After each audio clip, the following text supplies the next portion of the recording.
আসসালামু আলাইকুম, সবাই কেমন আছো? অর্থনীতি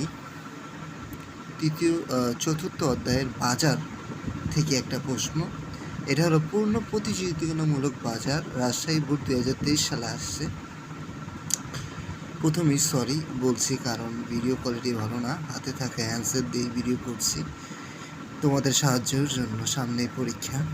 আচ্ছা, টিকচিহ্ন আসে। পূর্ণ প্রতিযোগিতামূলক বাজার কেমন হয়? এই দেখো, এই ভূমি অক্ষে সমান্তরাল মানে পূর্ণ প্রতিযোগিতামূলক বাজার। এখানে উৎপাদনের পরিমাণ এম, এফ, এটা হলো উৎপাদনের পরিমাণ এম, আর এফ হলো এই যে AC, F, MC, S, AC, short run average cost. এটাকে তুমি শুধু এই এসি দিলেই হবে, এটা লাগবে না।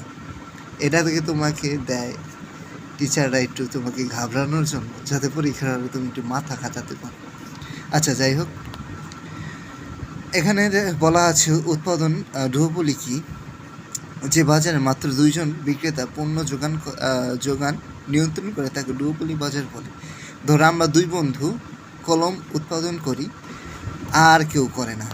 একটা এলাকার মধ্যে আমরা দুজনই করি, আর কেউ করে না। সমস্ত কলমের যোগান আমরা দুজনই দিই, আর কেউ দেয় না। এটাই হলো ডুওপলি। একচেটিয়া কারবারি কীভাবে দামের উপর? একচেটিয়া কি? একজন প্রভাব খাটাবে, একজন বিক্রেতা, আর কেউ থাকবে না সেখানে, কারো হস্তক্ষেপ থাকবে না। তাই তিনি ইচ্ছে অনুযায়ী দাম বাড়াবে, কমাবে। যেমন মিষ্টির দোকানে একটাই মিষ্টির দোকান, আর কোনো দোকান নেই।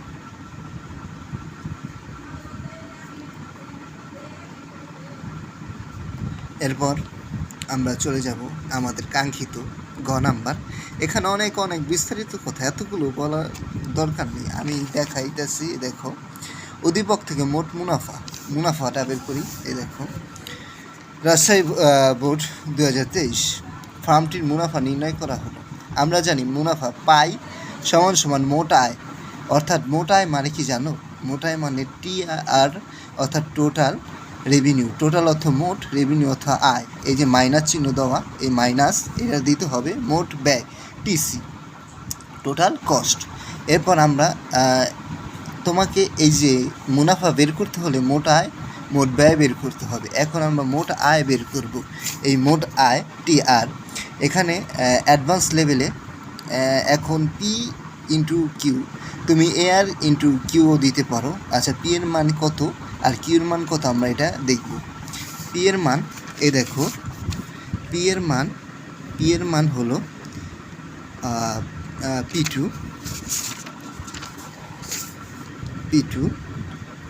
ও M E, আবারও বলছি, E, P2 ও M। আমরা শর্টকাটে বলবো OPEM। এই যে দেখো, এটার মান বসায় দিচ্ছি ডিরেক্ট, আমরা এভাবে বসায় দিলেই হয়ে যাবে। তারপর মোট ব্যয় TC, total cost, average cost into উৎপাদনের পরিমাণ দিয়ে ভাগ করলেই তুমি এই মোট ব্যয় পেয়ে যাবে। এটা মোস্ট একটা ইম্পর্টেন্ট, আসতে পারে তোমাদের বোর্ডে 2023 সালে। এখন এই যে এটা AC ইন্টু কিউ, এটার মান কোথায় পেলাম? এই দেখো, এই যে AC, এই যে এখানে F, P1 ও M, এটা বসায় দিলেই আমাদের কাঙ্ক্ষিত ফলাফল এসে যাবে। এই দেখো, OP1FM। তারপর আমরা মুনাফা আর মোট আয়, এই যে উপরের সূত্রটা এখানে নিয়ে আসবো। এই যে এই মানগুলো বের করছি না, এই মানগুলো বসায় দিলে হয়ে যাবে। মোট আয় বের করছি, এই যে এটা বসাইলাম। মোট ব্যয়, এই যে এটা বসাইলাম। তারপর হলো, এই দেখো, এখানে একটু বোঝার ব্যাপার আছে। এই যে মাইনাস না, এই ও কাটলাম। তারপর P2P অন্ত কাটা যায় না, MM কাটা যায়, EF কাটা যায় না, এই কারণে আমরা সাজায় লিখবো P1, P2, তারপর হলো EF, MM কাইটে ফেলাইছি। এই যে ফার্মটির মুনাফা, অবশেষে ফার্মটির মুনাফা হলো ওই মানটা P1, P2, EF। এরপর আমাদেরকে বলছে যে SAC, অর্থাৎ শর্ট রান অ্যাভারেজ কস্ট, অর্থাৎ গড় ব্যয়, তুমি এটাকে গড় ব্যয় বলতে পারো। এই যে এতটুকু বাদ দিবে এসি, ঠিক আছে? অনেক বইতে এভাবে লেখে, তোমাকে পরীক্ষক এভাবে দেয়। তারপর জি বিন্দু স্পর্শ করলে ফার্মটি ক্ষতির সম্মুখীন হবে। ওনারা আচ্ছা দেখো, আমার গড় ব্যয় যদি গড় আয়ের থেকে বেশি হয় তাহলে আমি অবশ্যই ক্ষতির সম্মুখীন হব। এ দেখো আমার এই জায়গায় আমি P2 উৎপাদন করছি। এখন এই যে এসি রেখা ওনারা বলছে এই যে জি বিন্দুতে যদি স্পর্শ করে তাহলে কি হবে, আমরা এটাই তুলে ধরেছি। এই দেখো এই যে জি বিন্দু, এখানে জি বিন্দু দিছি, এখানে P3 দিছি, P2 P1 P2 P3, তোমরা বুঝে নিবে এটা আশা করি। আমি তারপর আবার বলছি, এসি রেখা আগে এইখানে ছিল, এখন এই যে আগে ছিল F বিন্দুতে, এখন চলে আসছে প্রশ্ন মতে এই জায়গায়। এখন আমরা বলবো চিত্র ক্ষতি স্বীকার করে উৎপাদন। ক্ষতি হচ্ছে কিন্তু আগে ছিল দেখো তোমার এই জায়গায়, এখন হচ্ছে উপরে, এ কারণে মূলত তোমার ক্ষতি হচ্ছে। এখন SAC বিন্দু স্পর্শ করায় ফার্মটির মুনাফা নির্ণয় করা হলো। আমরা জানি আগের গ নাম্বার যেভাবে দিয়েছি, মুনাফা সমান সমান মোট আয় TR মাইনাস মোট ব্যয় TC, ব্র্যাকেটে আমরা দিয়ে দিচ্ছি পরীক্ষক যাতে দেখে খুশি হয়। এরপর TR AR Q into Q দিতে পারো, P ইন্টু কিউ দিতে পারো, ওই যে ওইখান থেকে মান বের করে দিবে। এই দেখো এই যে এই মানটাই P2 ও EM এরা বসালাম।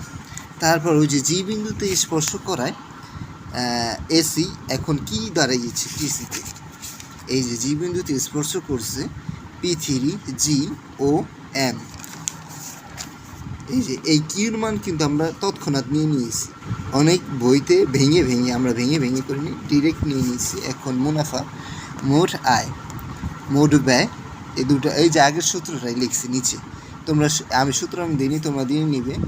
অনেক তাড়াহুড়া করছি তো কিছু মিস্টেক হয়েছে, তোমরা দিয়ে নিবে। আর যদি ভুল হয়, মানুষ মাত্রই তো ভুল, তোমরা এটা বুঝে নেবে, ঠিক আছে? আর যথাযথ আমি নিয়মটা রাখার চেষ্টা করছি, এই নিয়মে করলে তুমি ফুল মার্কস পাবে। আর যদি ভালো লাগে ভিডিওটা অবশ্যই সাবস্ক্রাইব করবে, একটা লাইক দিবে, উৎসাহ বাড়াবে আমি যেন আরও করতে পারি।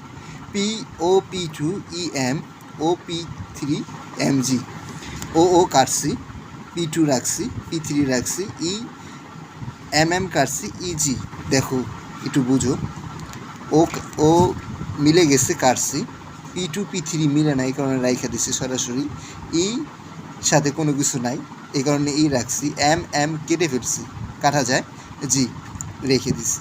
এভাবে তুমি করো, দেখবে। আর যদি কোনো কিছু বুঝতে অসুবিধা হয় কমেন্টে জানাও, আমি সাহায্য করব। আর আমার একটা হোয়াটসঅ্যাপ নাম্বার দিব, এই ভিডিওতেই বলি, 01923144054।